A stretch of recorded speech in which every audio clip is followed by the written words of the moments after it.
of marrying a professional international criminal con artist, and I wanted to share with you guys the lessons I have learned. A lot of people want to be in interracial relationships, and that is no different from women, especially Black women. Depending on where they've grown up and where they went to school, they may find a lot more value dealing with men outside of their own ethnicity, especially in their own particular tribes. And this is the key with this lady by the name of Onyeka. Now, Onyeka Ihi is a Nigerian American lady who fell in love with this particular Danish guy by the name of Martin Sandgaard Andersen. And, well, she was scammed out of over $500,000 by her soulmate.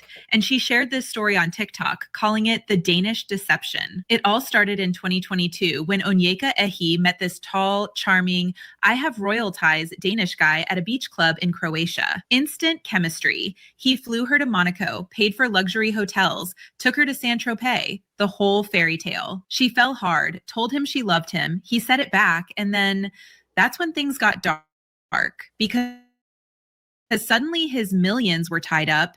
The IRS froze his accounts and he just needed a small loan. $6,000 turned into tens of thousands while they were planning a life together, even marriage and a green card. But when she visited his family in Denmark, nothing matched his stories. Then she learned he had a massive gambling addiction and had already borrowed $200,000 from her friend's husband, then money from her friends, even $3,000 from her little sister. Every loan came with a new lie. And when he couldn't lie anymore, he simply asked for a divorce and disappeared.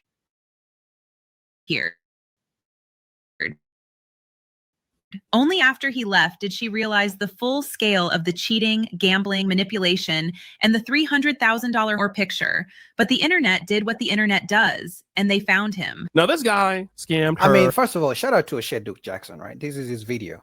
But I can guarantee you guys, this white man took over $500,000 from this Black woman. I can guarantee you, if she has dated Black men before, she has never even spent $1,000 on those men.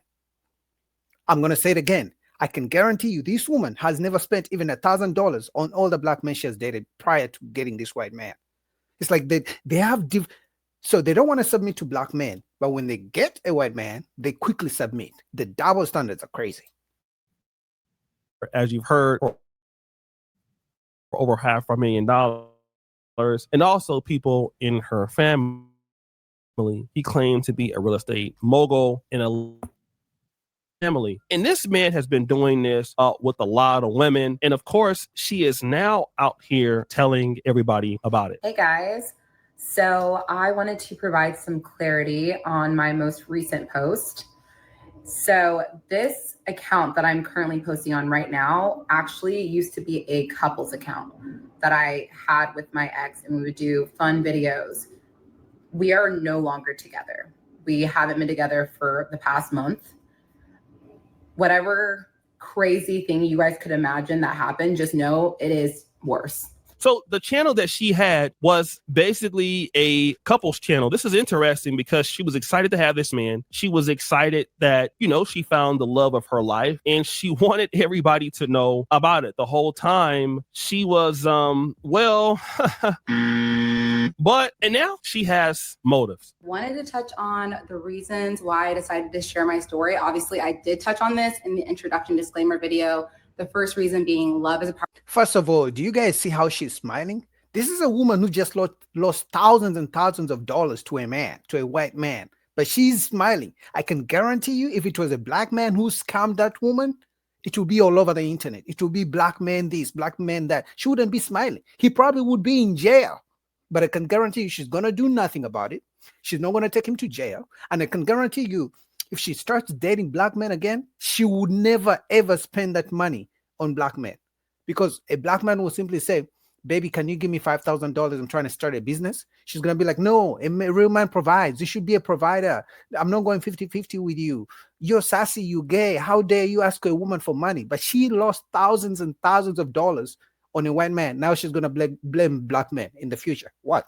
Powerful drug. Y'all, I watched Tinder Swindler and I watched the Mary series, and I never thought I would fall victim to something like this. And now that it's happened, I'm deciding to work through it in therapy, give myself grace, give myself compassion. If you also fell victim to something like this, which let me tell you guys, I've already received that. Therapy. If somebody took $10,000 from me, I'm taking them to jail. She's going to therapy. She lost almost $500,000 or some shit like that, and she's going to therapy. Seriously? Do you guys believe if a black man took $10,000 from this woman, she would just go to? Do you think she would take him to jail? She would sue him, or do you think she would just go to therapy and everything will be good?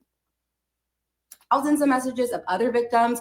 You are not alone, and do not let that shame eat you alive. So if you go to her TikTok, you'll see that she's really adamant about helping herself overcome this self-trauma, not being ashamed, bringing this to light. So firstly, she's saying she's doing this largely for her own self and her own self-worth. But then Number two, I want to protect other people. Y'all, this man was a professional, international criminal con artist, and he will not stop. So I do not want to be complicit in him continuing to hurt other people.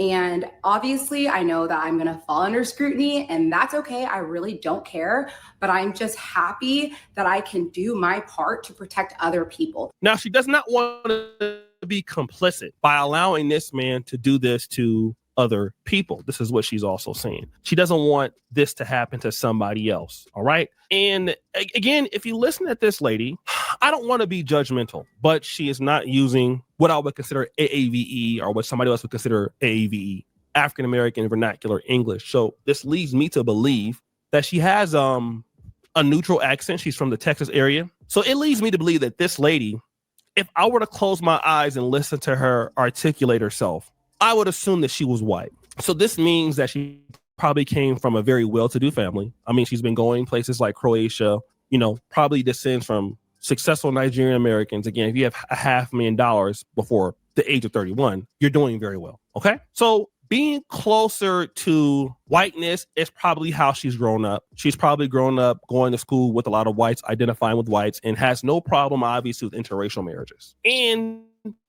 what this is, from the outside looking in, we can say this lady is a swirler, but I'm going to just give context to it because it's easy to say, okay, here you have another black chick or African chick out here selling out for the white man. This obviously is how she's grown up. It's how she's grown up. And if your kids grew up in an affluent neighborhood or an affluent situation, this is how they're going to identify like that.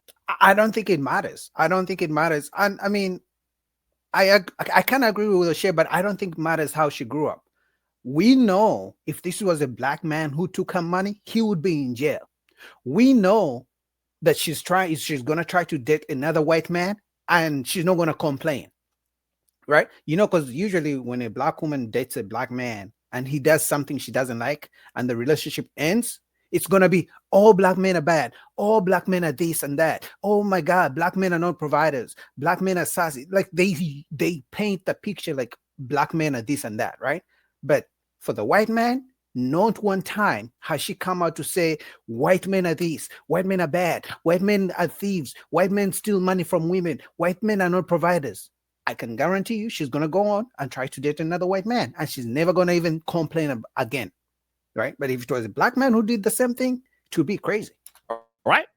So now what has happened is she's been scammed. She's telling everybody about the fact that she's been scammed, and people are bringing up the elephant in the room. A lot of y'all are making this into a race thing, which does not make any sense to me because a lot of black men and black women scam all the time. I just watched a documentary on Netflix where a woman got scammed out of $2 million. And guess what? Her husband was black. And this might not be your intention, but when you're blaming race, you're actually minimizing the fraud and the actual damage that was caused by the scam. So we're on the topic of race. I'm not going to lie, guys. The most hateful messages I've been seeing are coming from black women. And that's actually really surprising to me because I thought we were here to protect each other and lift each other's voices. So what's going on? The sisterhood is not standing with us. I've been telling you guys, anytime sisters don't agree on something, it's an issue. They believe they should agree with everything, good or bad, especially bad. They don't want to hold each other accountable. But now that black women are actually calling her out, she doesn't like it. No, I'm not going to fight hate with hate. So I'm just going to end this video saying, let's all do better. Let's practice empathy. Let's practice love. You see how if you're a victim out there, just know that your voice deserves to be heard. So the race thing is something that is the elephant in the room, in my honest opinion, because she's saying, listen, you guys are making it about race, and no, it's not about race.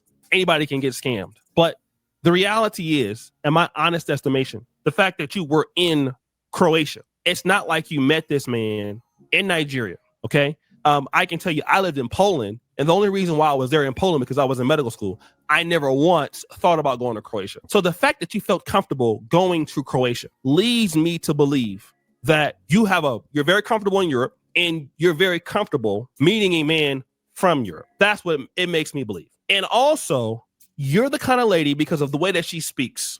This is a lady who probably doesn't have very, very many black friends, not many black American friends. Again, her world is a lot different. You know, she's probably very smart, very talented. And so the fact that this man is white, it helped him a lot, because when you talk like her in the black community, we're going to be honest, even if you come back out into the black sector where the African-American way of doing things is still going to be dominant, because, oh, you're one of those black chicks that sound white. It's going to be hard for her to be accepted by blacks. It just is. Not trying to say that she hasn't dated black men, but she's a thin lady. You know, she's very beautiful. Don't get me wrong. But, you know. Yeah, that's right. She's a good look. Obviously, there's some makeup, but you can tell she's a good looking sister, right? But the issue is, what happened to her? Honestly, I'm starting to think it didn't really happen. It could have been maybe a few $1,000s, maybe $2,000, but not $500,000, not $300,000. Because the way she's smiling, unless she has tens of millions of dollars, who knows? Because if somebody has $10 million and they lose $500,000, okay, it's a lot to somebody, like to the regular people, but to them it may not be too much. But the way she's smiling about it, and oh, he scammed me and he's a scammer, and she's very, you know, I don't know if I would lose $500,000 and smile the way she's smiling. But of course, it was the white man. It wasn't the black man. That's why I'm saying, if it was the black man who did it to her, I don't think she would be smiling. I'm just saying. Dealing with a lot of the brothers, you know, in a very competitive city like Dallas, I'm not saying that she's not attracted to black men or they don't like her, but she would face, for a lot of the brothers, an uphill battle. She's competing against a lot of different women. And then she probably doesn't have so much in common with, you know, people, or, you know, she's a Nigerian American, sounds not white, sounds white, to be honest. Now, this could be her, how she talks just in front of TikTok, but I honestly feel that her code switch game is not strong. You trusted this white guy because this is what you want. And you wanted this. You wanted the world to know that you landed a white man. And this is what you've always dreamed for. That's why people are plugging in or inserting this racial component, because the racial component indeed is true. It's the truth. Yeah, I mean, because the way you see all these TikToks, right? The way she's showing off the man, there's a high chance this woman has dated a black man before, right? Because no black woman just wakes up and starts dating white men. They try black men, they complain, black men are not good for them, black men are not providers, and then they go white, right? So if we can believe she has dated a black man before, the next question is going to be, has she shown off those black men she has dated before, even if it was one, the way she was showing off this white man on TikTok, like all over her social media? Look, everything was about, of course, you know, he claimed he had money. So we know one of the things she loves is a man who has money. But if she has dated a black man before, was she showing him off the way she was showing off this guy? And the answer is probably no. And that goes to so many black women. They hide the black man. They never put him on social media. But as soon as they get, unless you're rich, you know, if you're rich, they're going to show you off, especially if you're buying them things. If you're taking them on trips, they will show you off. But if you're just an average man, nobody needs to know about you. You know why? Because if they show off Boogie on their Instagram, that Boogie is the boyfriend, they may lose out on a chance of a rich guy sliding their DMs, because they're gonna be like, oh, she's already dating the average Boogie, so the rich guy may not want to waste his time. But if I'm dating a woman, she doesn't put me on her social media, pretty much is like single, so men can still go in the DMs easily. And you don't want to admit that, but a lot of black people trust white people. And if this person was black, you would have figured this out all the way, because when we're dealing with each other, we're always on high alert. That's black people in America, blacks in Africa, anywhere. We are very trusting of whites. and we give them more credit than what they That's deserve. true. So we got to put this out there. And this is one of the reasons why he understood you were easy target, because you were black. Probably because she likes That's why. money too. Oh, you're black? Oh, you're rich? You're successful? Okay, whoa. Let me get this money. And you were able to give it to him because how it made you feel. Because you felt that he was better than you. Okay? And it doesn't matter. If you black in America, even if you're educated, even if you're doing well, the pressure to fit into the white world and white acceptance is strong. And for so many black women, getting that white man is a trophy in itself. And so now that it didn't work out, you're trying to talk about it with a non-racial component, but that component is obviously there and it's hard to miss, honey. It's hard to miss. You Yes. got Zaddy. He loves me. That's what I just and said. you girls don't have it. We're doing funny dances on TikTok. Yeah. Oh, you guys look so adorable. How can I get a white man like him? Okay. Now you got scammed because you were out there looking for color and you were not looking for substance. And that's probably one of the reasons black women are coming after her, because clearly the reason she was putting him all over her social media was to make black women jealous. Look at my rich white man. He's taking me on these trips. He's taking me here. He's spending money on me and things like that. Maybe she didn't even like him like that, right? Because I guarantee you there's plenty of homeless white men. She could have picked one of them, but clearly she did. She picked the rich one who's tall. You can tell he's a pretty tall guy, right? So, no, I'm not jealous. I'm just breaking down. What would you think? Joseph is saying I'm jealous. Why would I be jealous? I'm simply breaking down the logic behind the whole situation. Why would I be jealous? I mean, I'm never going to meet this woman ever in my life. Why would I be jealous? I'm simply breaking down what's going on, right? So for me, I believe one of the reasons she was showing him off is because she wanted to make other women jealous. That's why when they broke up, other women are coming after her. If the person was black, you would identify this right away. Clearly what the truth actually is. And let's just be honest. So guys, we think it's your boy O'Shea Jackson. Back at the end of the episode of Celebrity Drunk. Yeah, and shout out to O'Shea, man. Once I saw the video, because I always like the way O'Shea breaks down his videos, so I was like, let me review it. But what you guys think? Some people think I'm jealous. Like, why would I be? I don't know this lady. I don't get to be jealous. I'm simply breaking down the relationship dynamics. That's what I do on the channel, really. But shout out to you guys for watching. Shout out to you, Joseph. I disagree, but shout out to you for watching.